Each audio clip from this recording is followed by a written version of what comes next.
Hello everyone and welcome to the Trailblazer webinar, Where Have All the Staff Gone? And today we are going to be looking at how the past 15 months has impacted staffing levels and the challenges and opportunities for recruitment.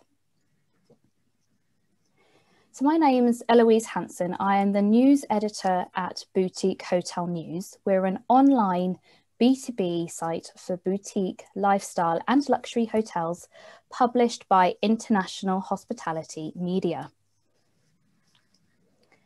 So today's session will last for about 1 hour and we're going to spend around 45 minutes talking with our Trailblazers today, with some time at the end to take any questions from the floor. So if anyone in our audience does have any questions, please submit these using the Q&A function. And this webinar is being recorded, so everyone that has registered will receive a copy of the recording within a couple of days' time. And it will be really helpful if our audience could also spend a minute or so at the end of the webinar filling out a short feedback form so that we can continue to improve our sessions. This webinar has been kindly sponsored by Cvent, a meetings and events technology provider, and we're going to watch a brief video introducing one of their tools.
Further information about Cvent can be found using the link that has been posted in the chat. So let's meet our Trailblazers, and I'm going to hand over and ask each to introduce themselves briefly before we begin. I'm going to move from left to right on my screen, which means that I'm going to begin with Steve. Can I hand over to you, Steve? Sure, yeah, my name's Steve Lowy. I'm the CEO and founder of the Residence Apartments, and we also have a study abroad company that looks after American students in London, around 3,500. Prior to that, I've run hotels and hostels, and also worked in restaurants, and have done a lot of work with hotel schools and hospitality divisions of universities over my whole career, which is the last 16, 17 years. Thanks, Steve. And Andrew, I'm coming to you next, please. Oh, good afternoon. I'm Andrew Coney. I'm General Manager of the Harry Hotel here in Belgravia in London. As you can see from my image, I've been around for a long, long time, so I won't go into any great detail. I've run hotels with 1,000 bedrooms all the way through to this hotel, which is the smallest I've ever run, which is 85, and it's a great place to be. And amidst all the gloom and the doom, I was thrilled a couple of weeks ago we were voted by the TripAdvisor Traveller's Choice Awards as #1 hotel in the UK. So a pat on the back to all the team here after some pretty miserable months beforehand. Mm-hmm. Thanks, Andrew, and congratulations. And Dean, I'm coming over to you next. I'm the head of commercial for Red Hotels, based here in Cornwall. We look after the Scarlet Hotel and the Bedroofen Hotel. And as part of my role at the moment, we have our people team that sit under the commercial function of the property. And before that, I've worked in service departments and a range of hotels, right from budget through to full service. Thank you, Dean. And Katherine, over to you next, please. Hi, I'm Katherine White. I'm Director of People at Wyboston Lakes Resort. So we're a hotel, golf, conference centres, spa, all on one resort, just the one site, based in the heart of England. So I've been there a couple of years, and prior to that, I've always been in hospitality, which actually is now over 30 years, which is quite scary. So yeah, it's been the heart of what I do, and then went into people afterwards. So yeah. Thanks, Katherine. And last but not least, Chip. Louise, thank you. I'm the one with the accent, I guess. I am the president and CEO of the American Hotel and Lodging Association. We represent essentially the entire lodging industry in the United States, from all of the major global brands that you're aware of to all of the owners and the suppliers of products and services to the industry. Brilliant. Thanks, Chip. And thank you all. So before we get started into our main discussion, I always like to highlight some stories that have been in the press.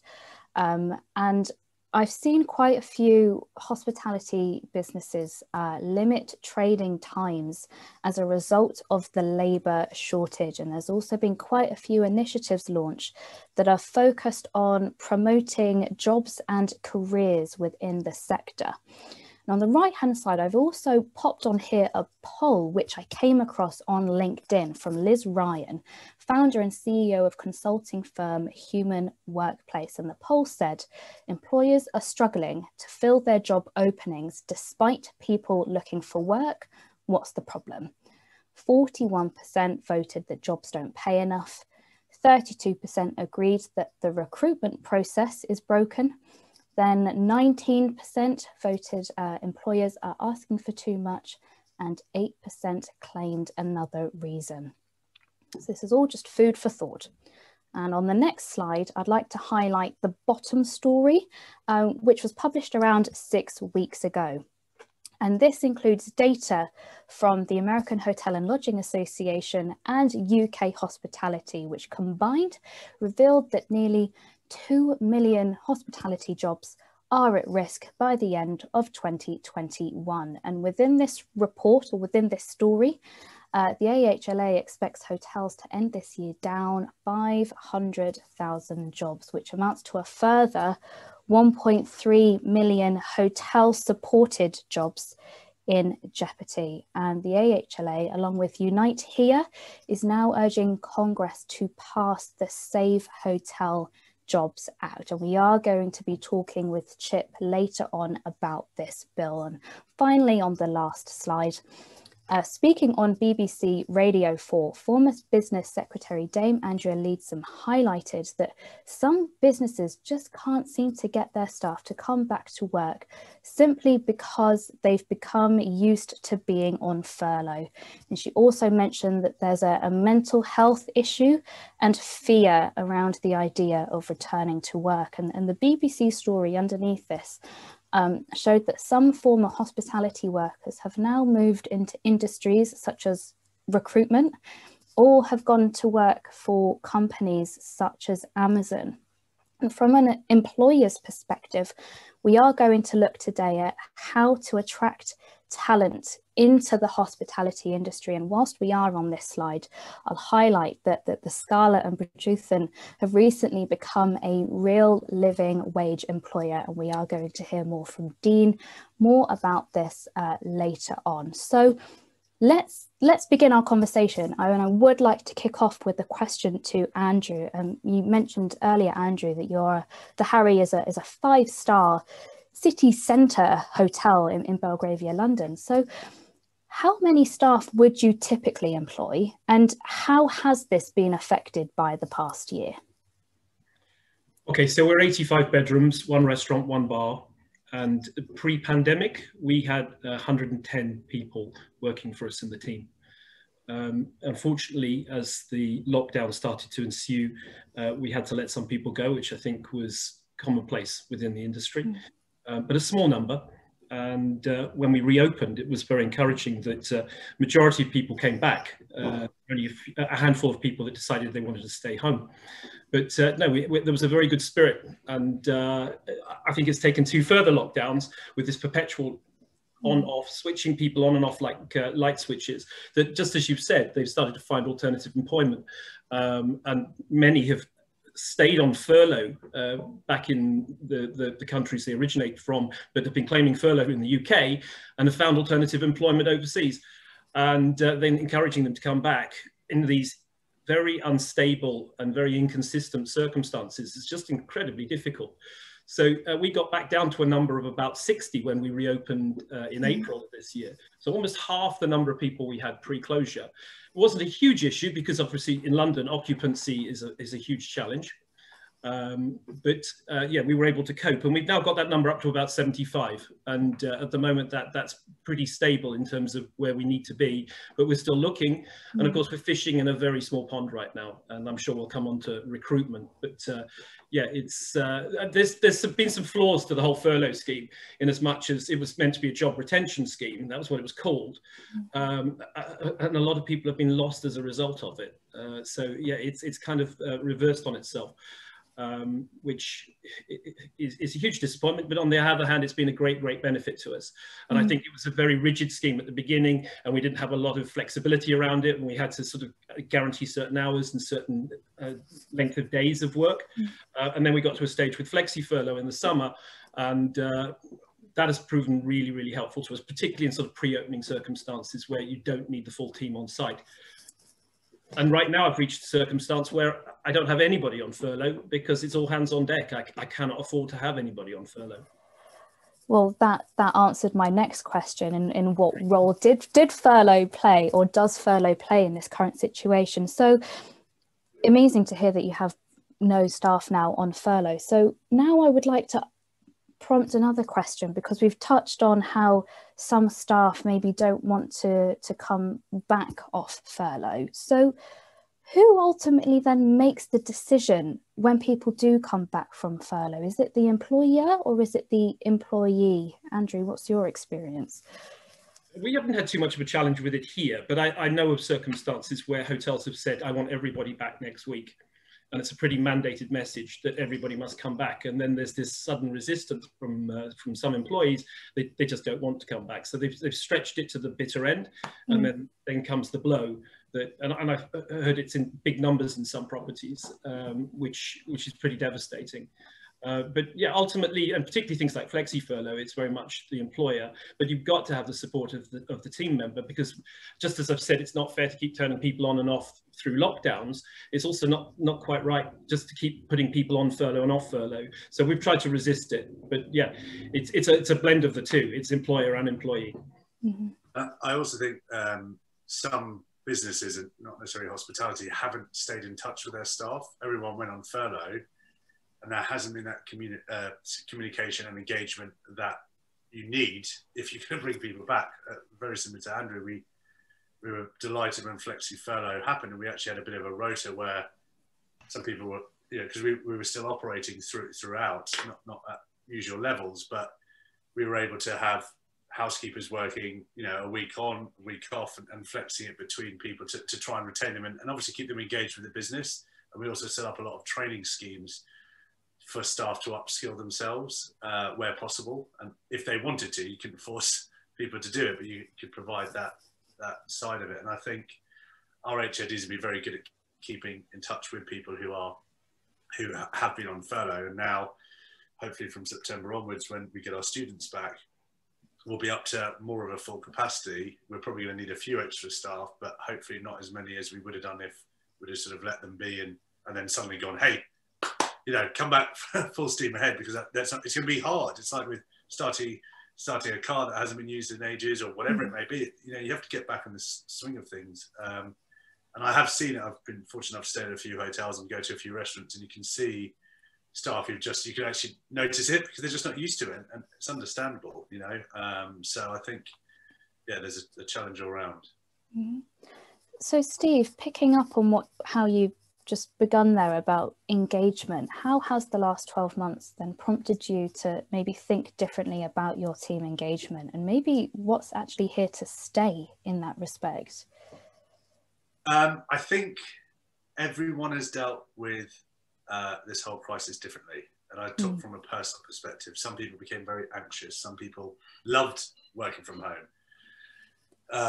Some people found it really hard to communicate their feelings, which they could do in person, but they couldn't do via Zoom, and so forth. So what I've found, and you know, I have about 15 people who feed into me or report into me, was I had to, as a manager, as a leader, I had to be very personal with each individual person down to their personal circumstances, which is a challenge. You know, normally you do statements, you do town halls, people ask questions. It all changed, and it all changed very suddenly. So I think that's very important, and really encouraging the HODs to be more engaged with their team members as much as possible to really understand, you know, what they would like to see from the company. You know, we did a lot of help with the NHS, we did a lot of charity work, which our team found really important.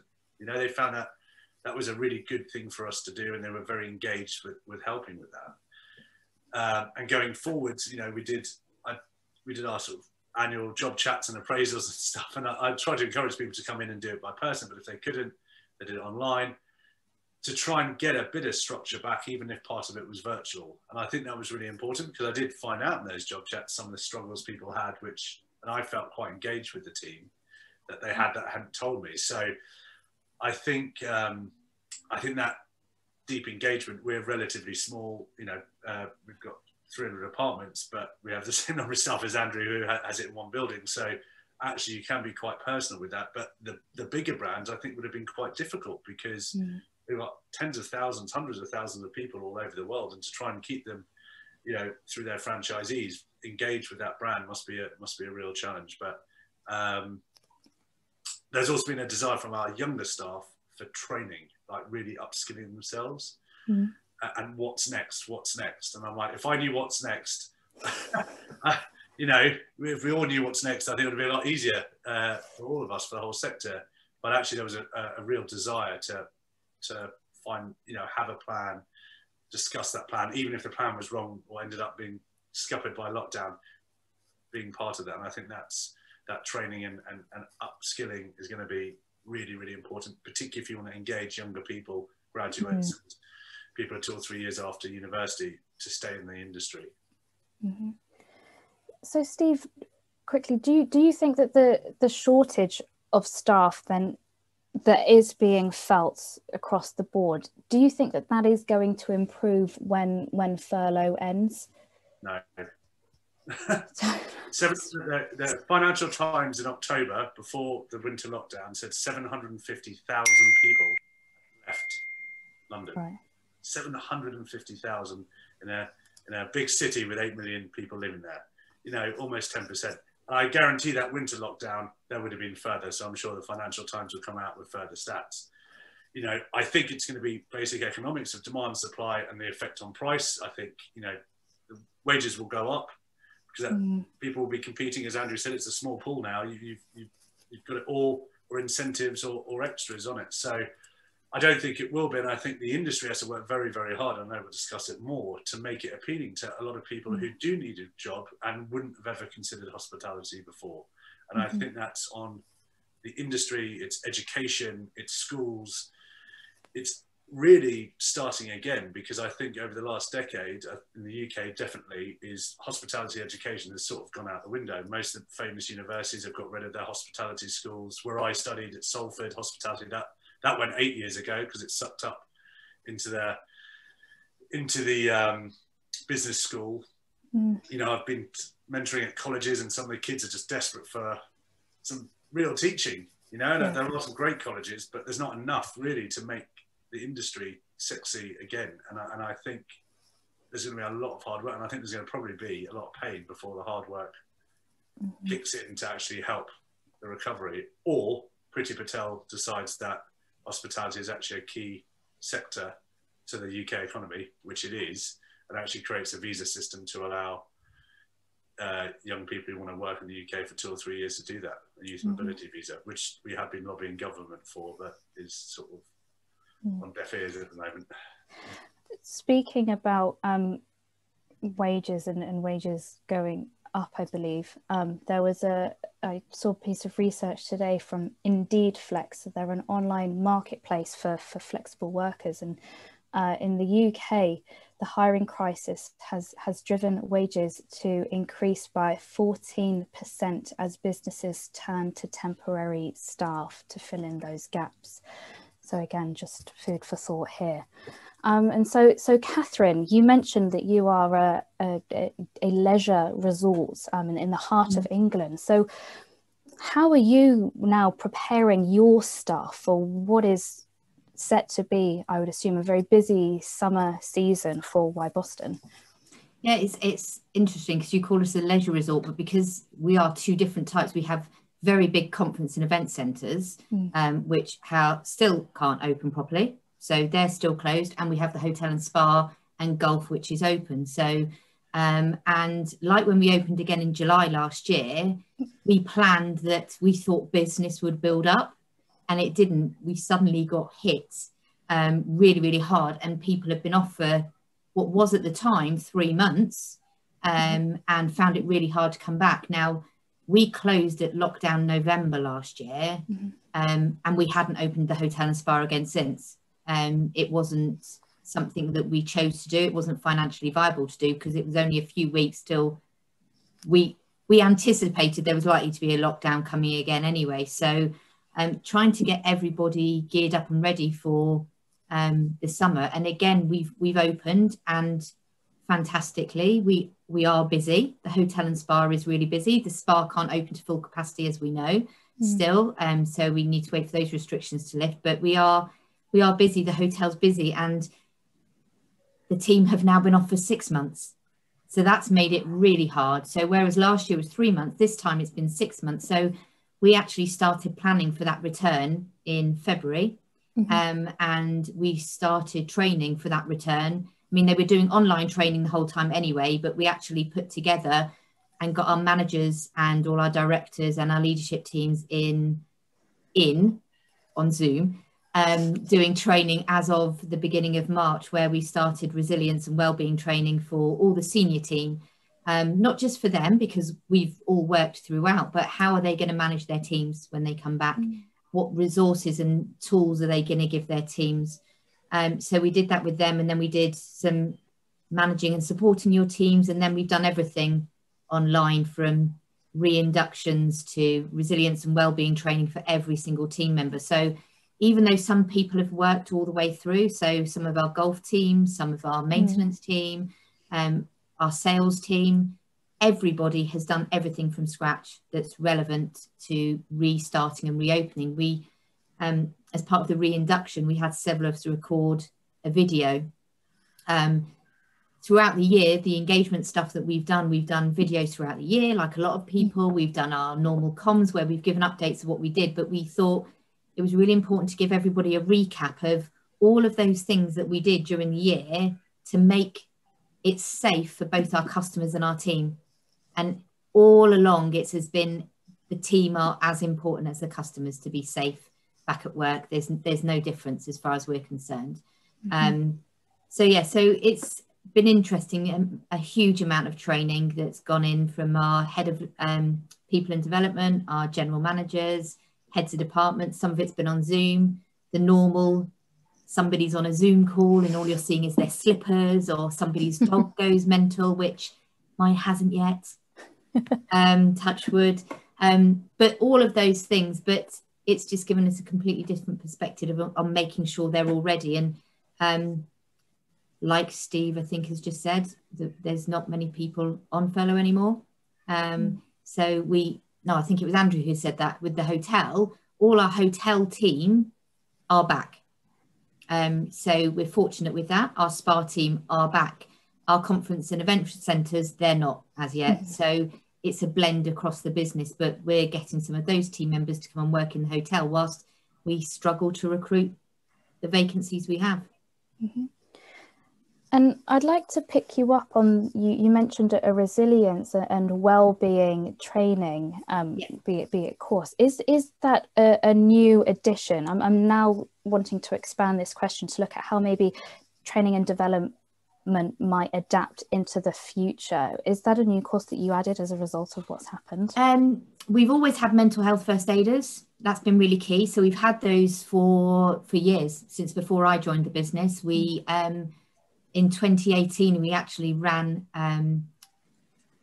mental health awareness training with an external supplier for all our senior managers and directors, all our managers, all our duty managers, anybody who managed people. We did it across the whole board. And then we ran another mental health first aiders program. So it's always been something that's very key and very important. Throughout the pandemic, we did Wellbeing Wednesday emails. We've done lots of bits and pieces with our mental health first aiders supporting as well. We have a brilliant EAP as part of our Perk Box platform. But the resilience part of the training is newer. So the well-being training and all of that side has always been there. The resilience is new, but so important. And that's why we said every single team member needs to attend that. It's really important that they do. So, and that won't ever end. Well-being is really key and important to us. It's one of our key goals moving forwards. Thanks, Katherine. And now to loop in Chip here to give us, please, an overview of the situation in the US, and obviously relaying on what everyone else has just been saying. So can you just highlight what's happening over there at the moment?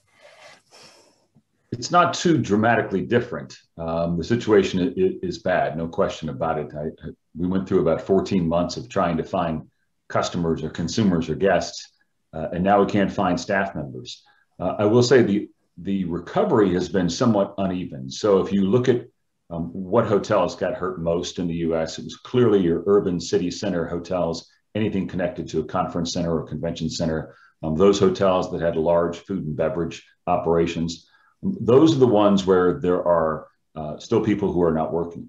But if you are not in that situation, particularly if you're in a resort situation, if you're in one of our southern cities, anywhere in Florida, Texas, Southern California, Arizona, those hotel occupancies are running close to 100% where they can. And what I mean by that is the demand is clearly there, but some hotels have actually had to scale back operations because there are not enough people to work. Before the pandemic hit in January of 2020, there were about 900,000 direct hotel job openings across the US. Then, of course, the pandemic hit. You had massive furloughs and layoffs.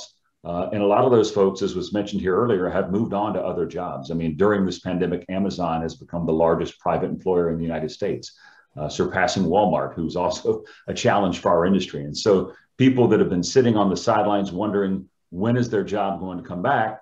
They found an Amazon or a Walmart and said, look, here's stable employment at a fairly high wage with good benefits. Now, we would argue that, yes, all those things are true, but you don't have the opportunity in those industries like you have in the hotel industry, where you can start at the bottom and make your way all the way to the top. We like to say it's the one remaining industry in the US where if you have a good attitude, kind of a hospitable spirit, and are willing to work hard, there's literally nothing that can stop you from moving all the way to the top. But a lot of people have looked elsewhere for jobs. And so the situation is really bad right now. It will remain that way throughout the summer. As was indicated here, almost all the travel is the pent-up leisure demand. If you're in a beach city right now, say in Miami, you can charge just about whatever you want for a room because you're running 100% occupancy and people can't find rooms. So let's now look at what the Save Hotel Jobs Act is and what this entails for anyone in our audience who might not know. And can you also share an update on where we are at with progress with this bill? Well, the bill was introduced a couple of months ago, and we actually began working on this legislation back during the Trump administration. Then, of course, you had a national election, and then I don't want to get too deep into American politics, but you had 2 U.S. Senate runoff elections in my home state of Georgia. where both of the seats flipped from Republican to Democrat. And what that did is that changed the makeup of the U.S. Senate to become a 50-50 tie.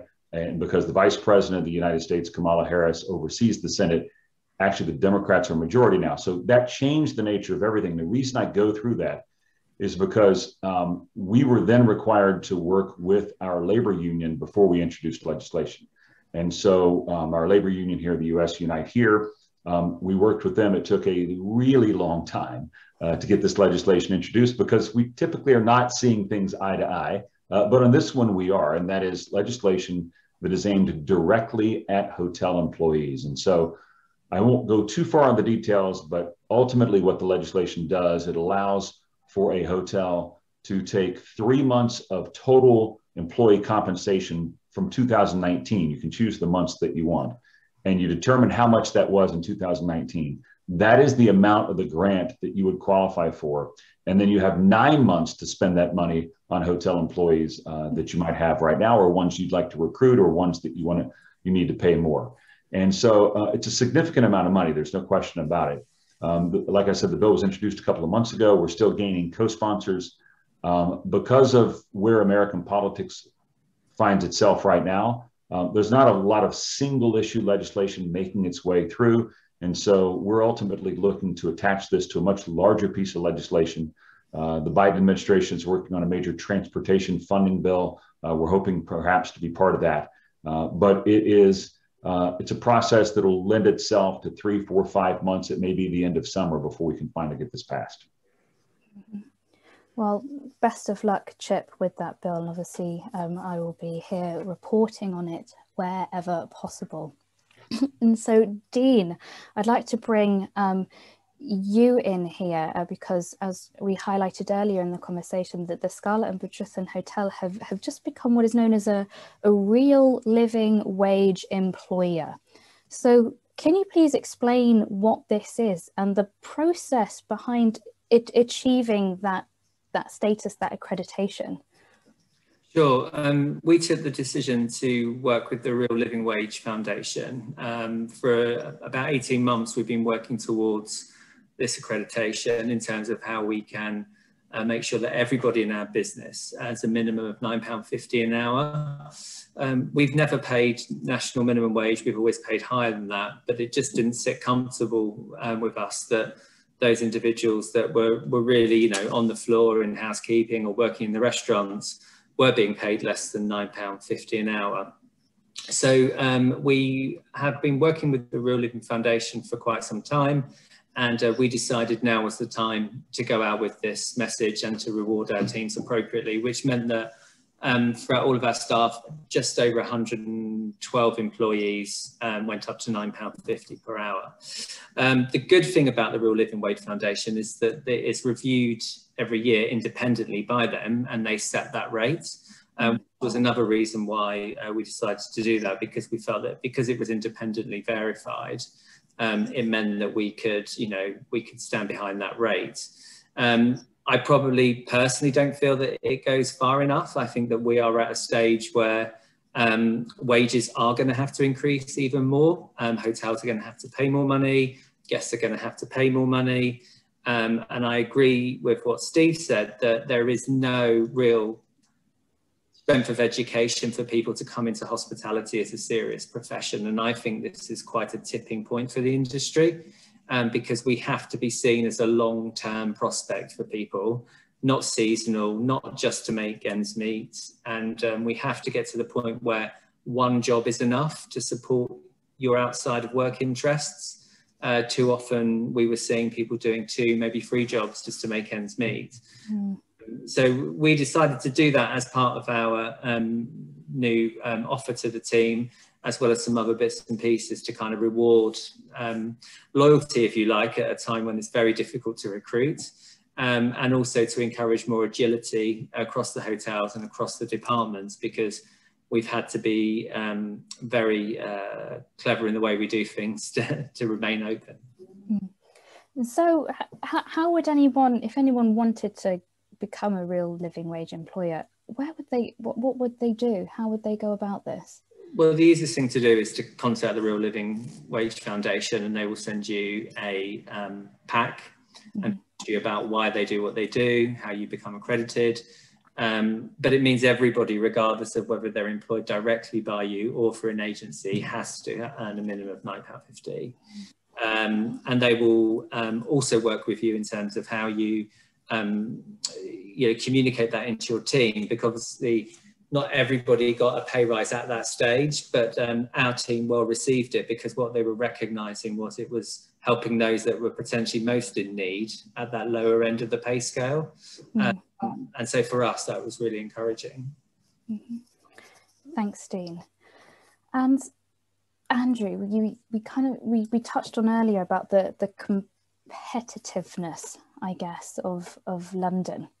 And I'd like to move the question on to ask Andrew, how are you establishing a luxury hotel like the Harry as an attractive employer in what is a very competitive market at the moment? Andrew, you're on mute. And there's me on Zoom calls, and it's always my mother that does that. And, now I go and do it. I think there was this great danger last year that as things got tougher and tougher, there was a need sometimes to withdraw some of the things that we were doing for our teams. And I really feel that now that we're back and we're operating, we not only need to reinstate those things, we need to be feeding our staff well, we need to make sure their uniforms feel good on them. A lot of people came back from furlough and their uniforms didn't necessarily fit quite so well. So there's, just needs to make the environment great again. And I'm finding that as we're trying to recruit people, albeit it's difficult, if somebody comes on a trial here, and we always ask everybody to come and do a trial, the best ambassadors for us are our existing team. And if they're displaying the kind of family atmosphere that we really encourage here, then people aren't necessarily so motivated by the money factor. It's also just the environmental factor of where are they coming to work? Is there an opportunity to develop? One of the great things about some of the changes that have gone on has meant that a number of our team have been able to be promoted through sort of natural succession, which may not have happened before because we had a lot of stability. So it's had a positive impact in that way. But yeah, it's just keeping everybody engaged, making sure that we do some of those things that we always used to do, like we have a chiropodist once a month, we have a back masseur once a month, and all those little factors sort of kick in and make people see that you not only care, but from a social perspective, during Zoom, we used to do all these things like virtual wine tastings and cocktail tastings. And now we're all back, we can do them in person again. So it's just not let it drop, just keep these things, keep it moving. And with some spontaneity as well. I've always been sort of dreading the notion of lots of manuals and ways to go about stuff. So, we've always encouraged this spontaneous attitude in the hotel. And if somebody's got a great idea about what we do to have a bit of fun, then let's do it.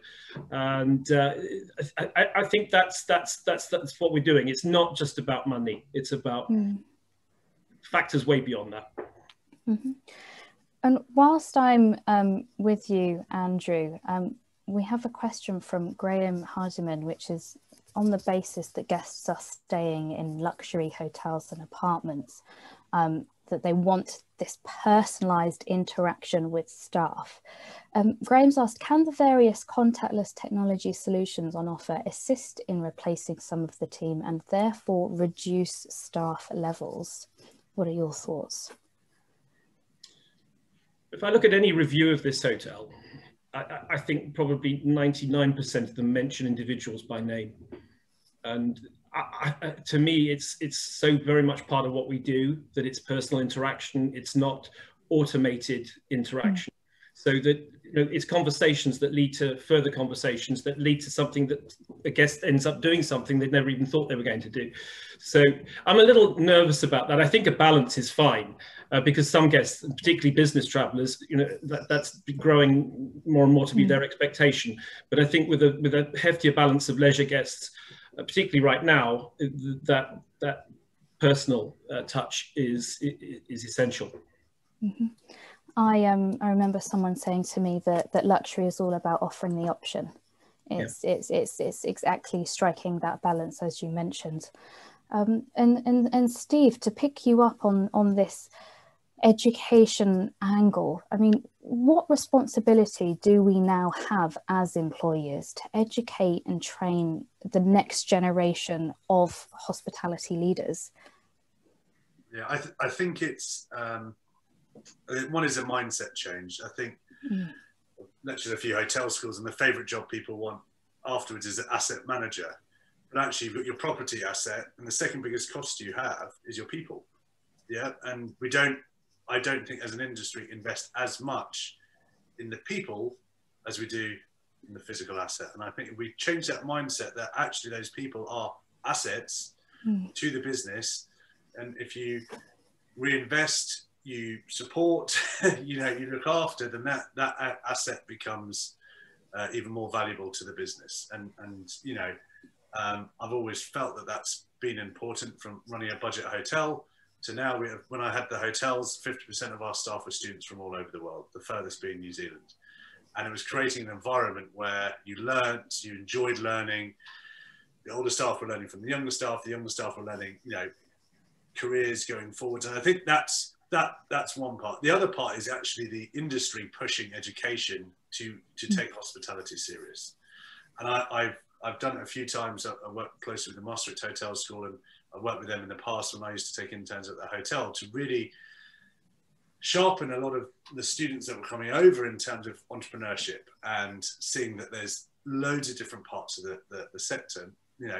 Chip said, which is so true, that it's an industry where you can start as a pot washer and be a CEO, and it's very rare in a lot of industries now. But we have to provide that path, and we have to provide the incentive at the beginning. And I think that is where it's not great. And I think the fact that in the UK, there's probably under 20 higher education institutions that now teach hospitality as a serious degree. I'm not saying having a degree is the way to necessarily become a leader in hospitality, but it is an option. And at the further sixth form colleges, there's not that same thing that was around in the 70s and 80s, that I think you've lost a path. And I think the fact that, when I was doing the hotels, and even now, I've taken people who are studying international business or finance, or not necessarily hospitality, and brought them into the sector, which is also great for the sector because you're getting knowledge from outside, that we have to start tapping into that.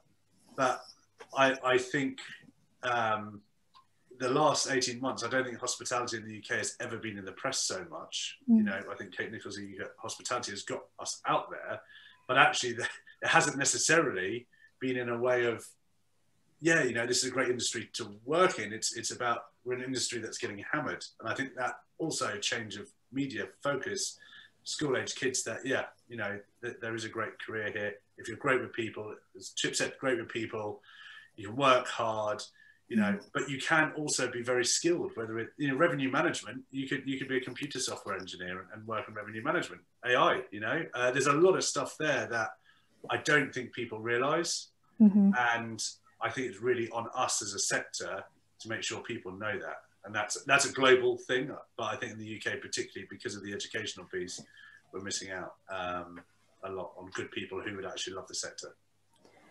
On my last webinar, which we looked at the future of smart hotels, I actually asked the question whether it's possible that we'll start recruiting data scientists into hospitality, and whether that would maybe position the industry as appealing to a wider demographic. And the short answer to both those questions was yes and yes, that maybe we might start looking outside of the industry.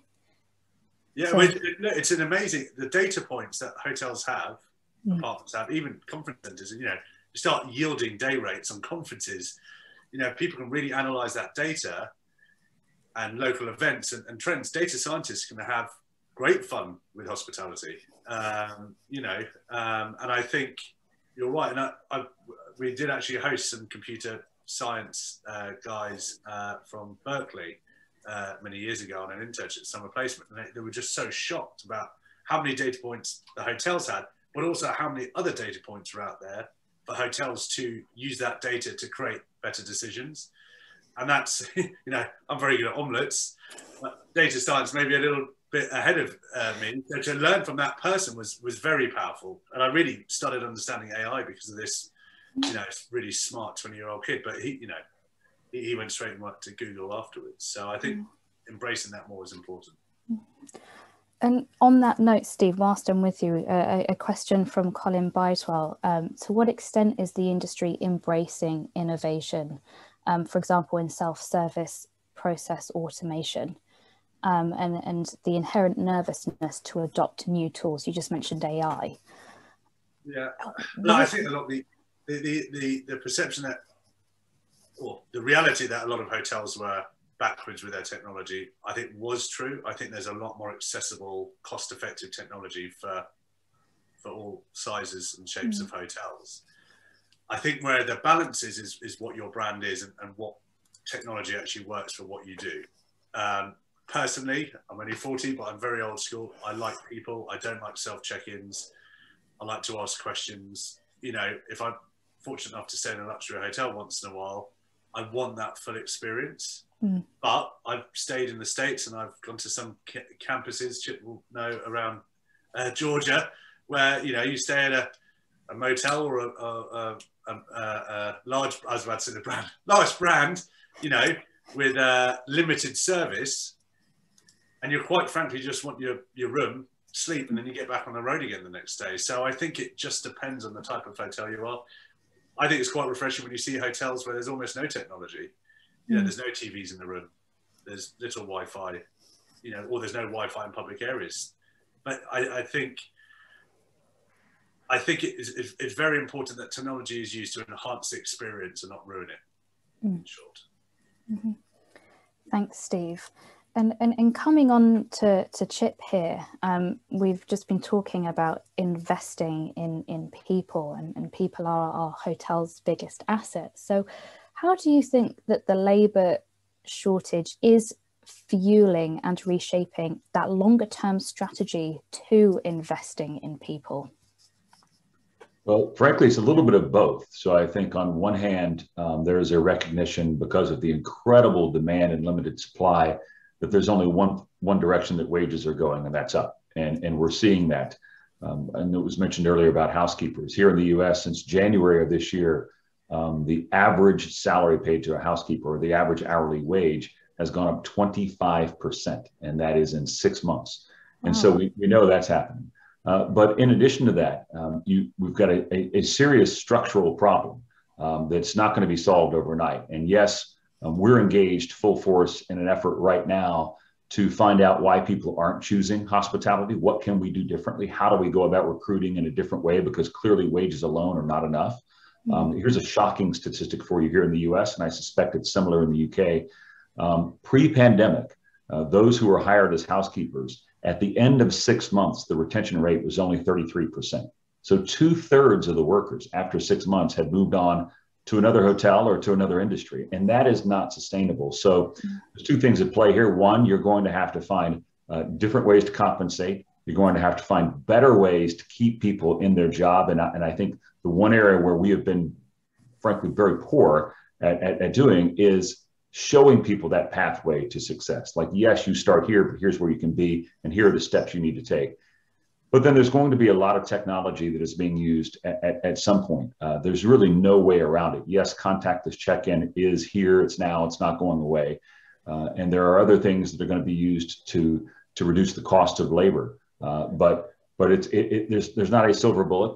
There are a lot of things that are going to have to come into play. But developing that talent very early and developing that message about what our industry means to people, I think is critical. Look, I'll finish with this. Anybody can, as was mentioned earlier, and even I mentioned it, can start at the bottom and make their way to the top.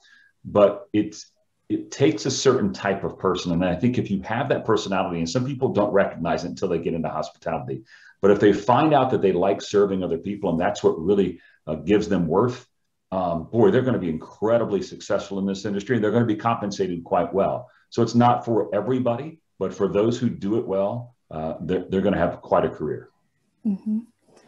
And whilst I have you here, Chip, obviously you work quite closely with just thousands upon thousands of hotels in the States, but also, I guess, local, central, regional, national governments.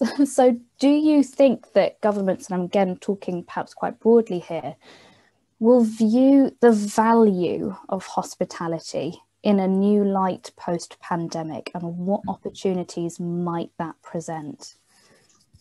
Well, if we look at the value with respect to the dollars that were lost not coming into the government coffers, then certainly they are. I mean, we were making the case for years and years about the incredible financial impact the hospitality industry has on even local communities and local economies. We don't necessarily have to make that case anymore. They certainly have seen it. Now, whether that is a long-lasting change of mentality on the part of elected officials, we'll have to see. I've always been struck by this idea that here in the U.S., and I suspect it's similar in the U.K., politicians like to point at manufacturing facilities, and they'll say, "Look at this wonderful thing I brought to my district or to my area," while not recognizing that the hospitality jobs may outweigh those manufacturing jobs 10 to 1.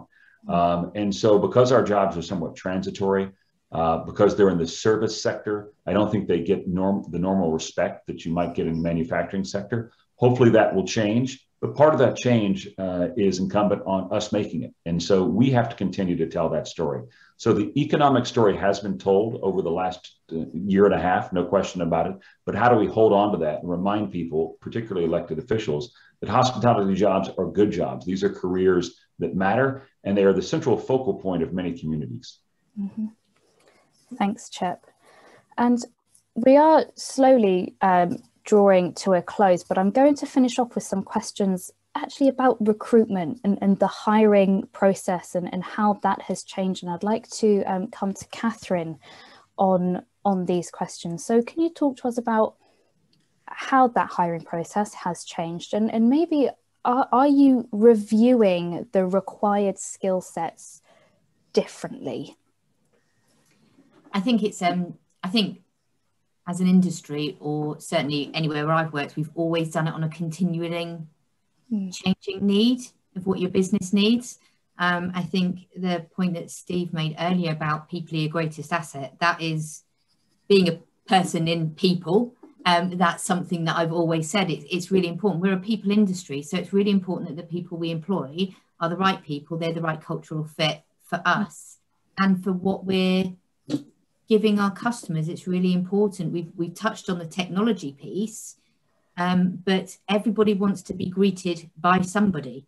Everybody wants to be greeted by a person at some point during their journey, their touch points through with us. So I think it's really important that you know what you're looking for. So I think we've found very much in this stage of recruitment that we've been doing. So we've been recruiting since middle of March, really. For reopening, knowing where our business levels were going to be, and the people we'd lost, both through redundancies that we had to do last year, but also attrition from people choosing to leave the industry this year. We've done a lot of our recruitment looking at the individuals. I've always looked at personality. You recruit for personality in hospitality. You've always done that anyway. But we found a lot of the issues with younger people is they haven't had any work experience. They've been shut at home, educated at home without going out and experiencing the world.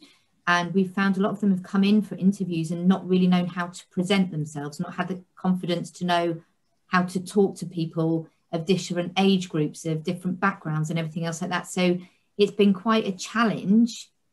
So we've not sat there and looked at every CV to see, have you worked in hospitality before? Have you done this before?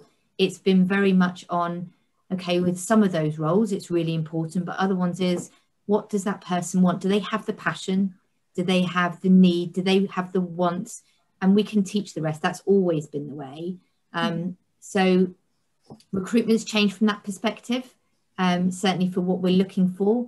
I know in our area, I was talking to our local job centre the other day. In May last year, there was 1,078 vacancies and people looking for work. This year in our area, there's 3,480 and people still don't want to work in hospitality.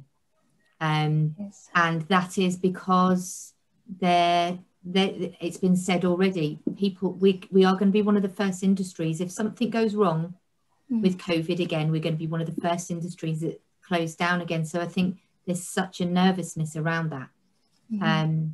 So yeah, we are recruiting differently. We're recruiting for those personalities, the right cultural fit. Do they fit with what our business values are? Do they fit with what we're looking for team members? We have brought technology in, where we talked about that earlier. So we do have automated checkouts in some areas of the business where it fits. We've got robots that hoover our conference rooms at night. But that hasn't necessarily meant we've dramatically dropped our team member levels. Our team members are now available to talk to customers. They're available to talk to people and give that service that you might not necessarily always be able to do. And you can never take that away from hospitality. That's what we're all about, really. And how do you think HR departments are therefore going to evolve to attract this talent into hospitality? Could it be employer benefits? Could it be, you know, what you are trying to give to your employee as opposed to what your employee can give you? Yeah, I think people now are looking to us, to what we can provide to them more and more than ever. And it's some of the stuff that Andrew was talking about with they have a masseuse coming in, they have a chiropodist coming in. It's all of those additionals of what can you provide. Are you a good supportive culture? And I don't think it is just what can HR do. I think it's what we need the whole industry to do, the whole perception of industry. Again, Steve mentioned about the colleges and the number of courses that have dropped and availability of people going to hospitality. I work with People First on their accreditation panel, and there are colleges that have just dropped courses because there isn't the interest anymore. And if there's not enough interest, there's no funding. So I think there's a much bigger piece than just what HR and a business can give. It is it's a career. It's not just coming and having a job that we end up in. And Dean, what are your thoughts on this subject, and how are you reviewing your recruitment strategy? I think we've had to take a real fresh look at what we're doing. I think that the days of giving everybody the same benefits are kind of coming to an end. I think what someone wants starting in the industry to someone who's coming towards the end of their career in the industry are quite different. I also don't think that the younger generation of people coming through at the moment, they want to be stuck in one role. I think they like variety. We've brought a new role into the hotels, which means that they are quite fluid in their approach and where they go, and they're deliberately targeted to look at the pinch points across the business, whether it be in breakfast or housekeeping or check-in, but they have the ability to kind of manage their own day and go where the need is required. We have just appointed today actually a people and culture manager that started today, and we've deliberately gone for somebody that hasn't got any hospitality experience, but we liked what that individual had to say. So we are just about to review every single part of our employee journey, from how we recruit them to how we induct them to how we retain them to how we get the best out of them and they get the best out of us. I think we all have had very successful careers in the industry, and we need to be more kind of open about that and the difference that can make to somebody's life and their ability to earn more money as they progress through the ranks. But I do feel that it's important that we give people a suite of options in terms of benefits, and they can almost pick from there to what's most appropriate for them at this time. So that's something we're quite excited to be looking at. And finally, word of advice, what would you give to those employers out there who are looking to recruit? What would you say? I think it's really tough at the moment, and I think we're all facing the same thing. I think you've just got to keep on plugging away, making sure that you have a great place to work where people feel supported and held at times of need, i.e. when it's busy, and that your team that you've got working for you are really strong ambassadors of your workplace. I do believe this isn't just something that's going to be here for the next few weeks. I think we're in for a very tough 12 to 18 months. I think that we've all got to look at how we do things and how we can do things better for the guests and the team to make sure that they've got those valuable moments with the guests when they're here. But in terms of recruitment, you know, we're all looking for the same people, and worry that, you know, some salaries I've seen in Cornwall that are being offered at the moment are not sustainable. Those businesses will not be able to sustain that level of salary in the winter. It has to be relevant to the role. It has to feel fair. So I'm interested to see what happens over the next kind of 12 to 18 months with that. Mm-hmm. Well, thank you, and thank you all for sharing your insights today. We have slightly overrun, so I've just got a few outro slides to go through before we sign off today. I'm going to be returning in 3 weeks' time on July the 12th for a session on rejuvenating the spa industry. And the registration link has been posted into the chat. It would be great to see you all there.